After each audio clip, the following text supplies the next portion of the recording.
Good morning, team. Today we are talking about motivation, and specifically motivation and getting from feeling motivated towards something being a habit or integrated into your routine. Obviously, with what's been going on in the world, I'm sure there's a lot of people around that had structure in their day, and structure, creating habits around routine is usually how we win. And having to constantly make decisions usually means that we run out of willpower to continue to make the correct decisions, and well, I don't want to say lose, but basically it's more challenging to be intentional about creating things that you want, that we know are in our best interest consciously, but to be able to continue to make those decisions. So most of us that have found success in, let's say, health and fitness or in any area of life have found ways to hack, if you like, habits, or just create structure in our day where you wake up, you pack your gym gear, it's in your car, you leave work, you go to the gym before you come home. It's easy, it gets to the point where you don't have to think about it. You leave work, you just find yourself driving to the gym. That's just one example. And obviously with the change in the environment, everyone being at home a lot more, I think that what's happened is some of the structure of how routine and the day has probably either shifted or just dissolved completely.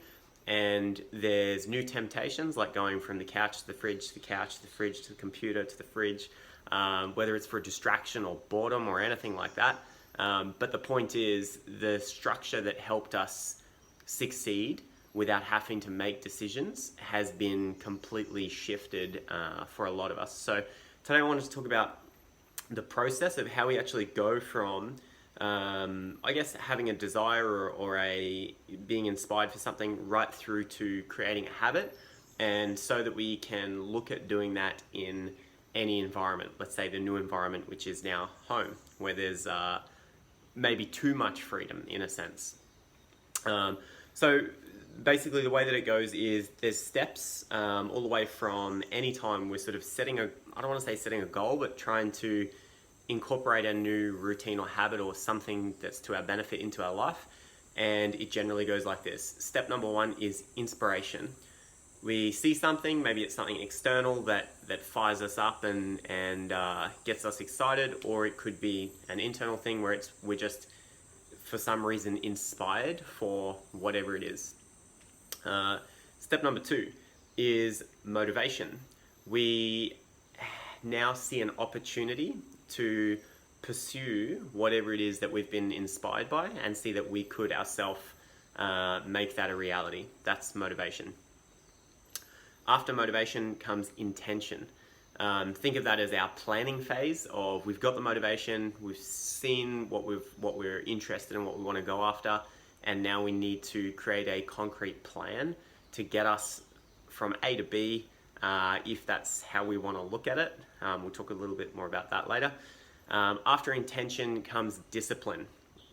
Right, so motivation will not last forever, and now we need to understand that there's a certain level of follow through that needs to continue to happen with our plan, even when the excitement and the initial inspiration is gone. If we can stick to the discipline for long enough, then that's where we get into the point of creating a habit, right? And it's really important to get through the discipline step to the habit step. Discipline is something that is, let's say willpower is something, according to a whole lot of studies, that is finite, right? There is a limited amount, let's say per day, or it's really like decision making fatigue, if you like. The less decisions you have to make towards pursuing a goal or achieving a goal or making a reality, the much higher success you have of achieving that thing.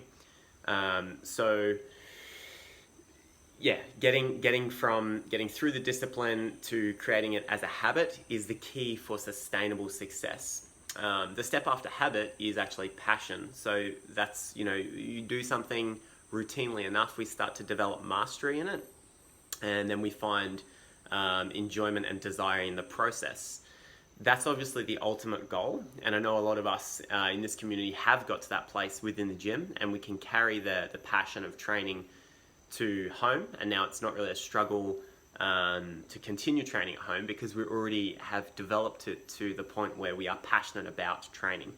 So this can be applied to any area of life. Training is one. I guess within our space, we're looking at optimizing health, fitness, and I guess a positive mindset for life. So the key things are going to be looking at our exercise, nutrition, mindset, sleep, and I think probably general productivity at the moment, just for mental health, for feeling good. There's a certain amount of things to complete each day to feel accomplished and like we're progressing.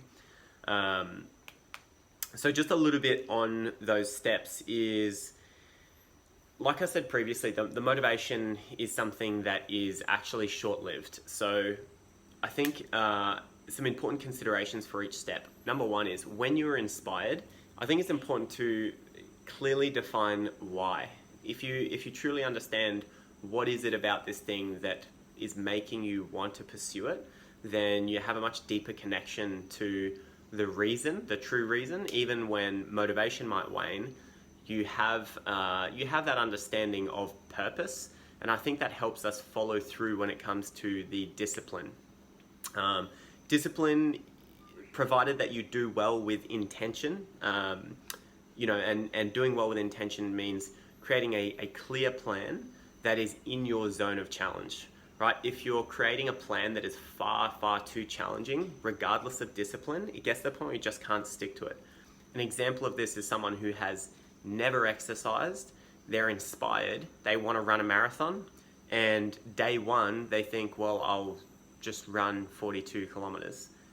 You know that will not happen, right? So if they have a clear plan of starting off easy and progressively building over time, then they're going to have a much higher ability to even have the opportunity to exercise that discipline. So same goes with anything.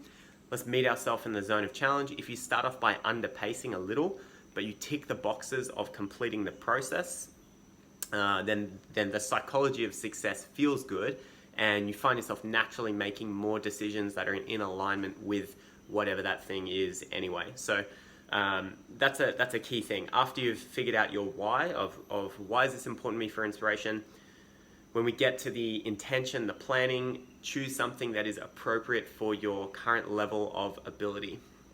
When we get to discipline, apart from staying connected to the why, is try to set up your environment and structure things in a way that make it easy for you to take the action that you want to take.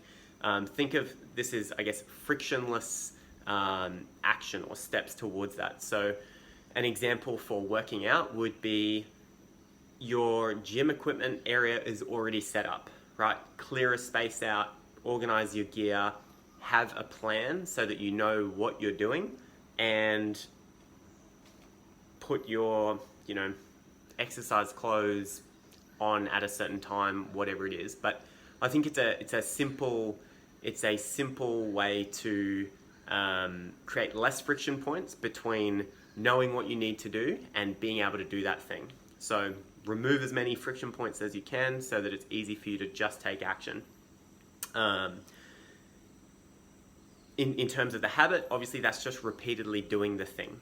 I know that in terms of forming habits and doing something over a long period of time, one thing is that we as humans, we enjoy seeing progress and having momentum around a task. So if you do have a calendar, or if you have a process of measuring your commitment to the process, then that's definitely a helpful way to continue to stick with that thing. And the more momentum you gain, the less you want to break that loop. If you just had a calendar every day that you did, say, train and stick to some sort of healthy nutrition protocol, whatever guidelines you put in place for yourself, if you ticked that day off on the calendar, you get to the point where you get a 10-day streak, you don't want to break it, right? So there's things like that as well.